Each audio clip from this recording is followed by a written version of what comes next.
Well, folks, a couple days ago, President Trump secured a massive win at the Supreme Court. And the meltdown from the left, oh yeah, it's already started. The Supreme Court, in a 6-3 decision, has just limited the power of lower court judges to issue nationwide injunctions against presidential executive orders. So again, in plain English, it just means that one radical judge sitting in California or New York can no longer block an entire presidential policy for the whole country. This is a constitutional victory. It's a victory for separations of power and a victory for the will of the American people. Welcome to Nellie Miranda.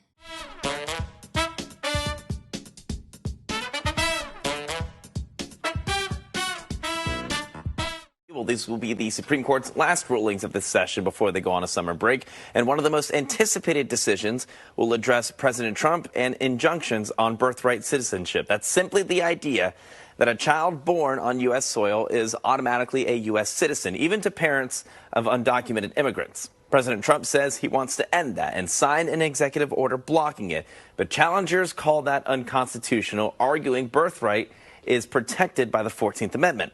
Now, Supreme Court justices are making a decision, not so much on yes or no to whether birthright citizenship should be allowed, but they'll decide if federal judges have the authority to block President Trump's executive order on a blanket nationwide level.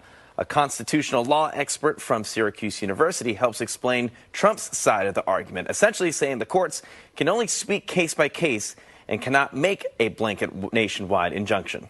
Okay, so this all stems from Trump's day one executive order designed to end birthright citizenship for the children of illegal immigrants and those who are here on temporary visas.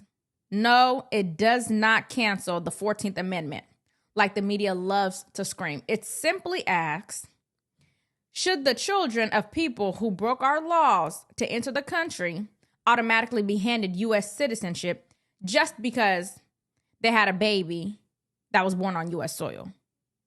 Now, common sense tells me no. President Trump didn't hold back calling out the cartels and human traffickers who exploit this broken system to flood our borders. The court did not yet rule on whether his executive order itself is constitutional. But what the Supreme Court did do is handcuff the activist judges who have spent years blocking his policies from sea to shining sea with the stroke of a pen. And the person who delivered this opinion, none other than Justice Amy Coney Barrett. Barrett made it clear only the Supreme Court has the authority to issue nationwide rulings, not a single district court judge. This is a major check on judicial overreach. So for years, we've watched as unelected, unaccountable left-wing judges block Trump's immigration orders, his funding freezes, and his efforts to secure the border. They did it because they hate his policies, not because they were unconstitutional.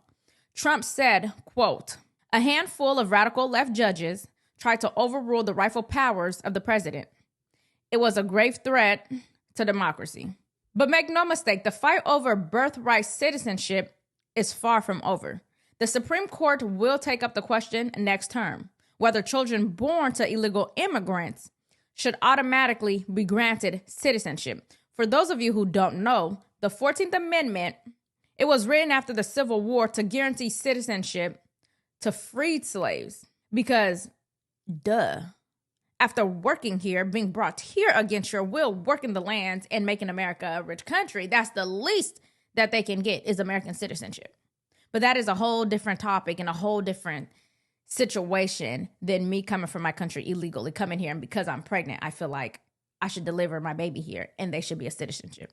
It was never intended to be a loophole for illegal immigration or a tool for human smugglers and the cartels. Now into your girl, Letitia James. Scientists are losing what's left of their minds over the Supreme Court rulings, of course, especially the Attorney General in the state of New York, Letitia James, a rabid opponent of President Trump, who thinks that she's above the law, naturally.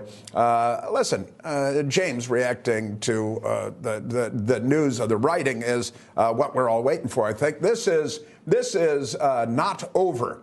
The issue of birthright citizenship was not decided today. SCOTUS remanded to the lower court the authority of federal judges to issue nationwide injunctions. A state attorney general who respects the Constitution is now more important than ever.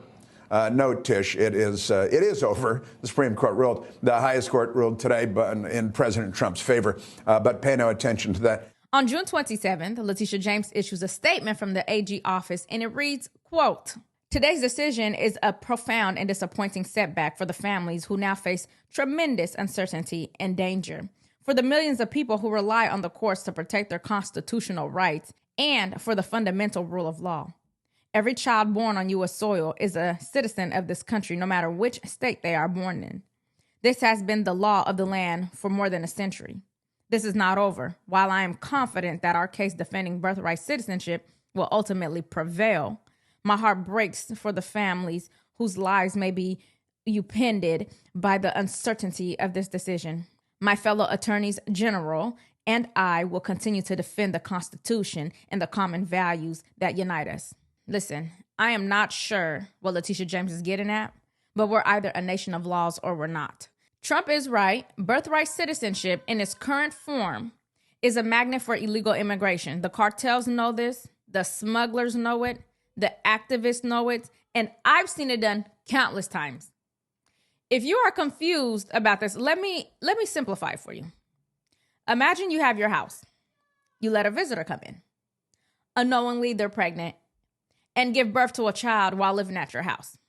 So now that child, whose parent was passing through, now gets the same rights as your children in your house. And now essentially, you will need to add that child to your will.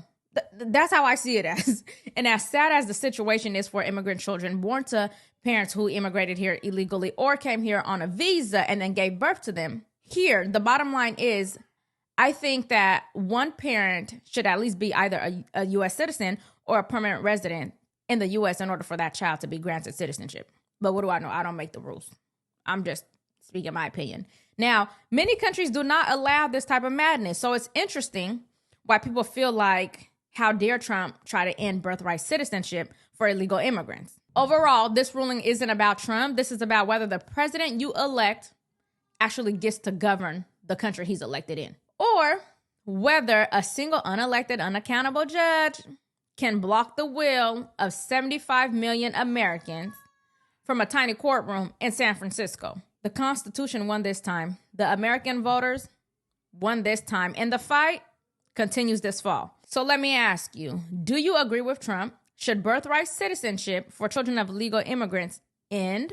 Let me know your thoughts in the comments. And as always, if honest commentary brings you value, please make sure you like and subscribe, as it really helps support the channel. And tap the notification bell so you never miss an update. Thanks so much for watching this video, and I'll see you next time.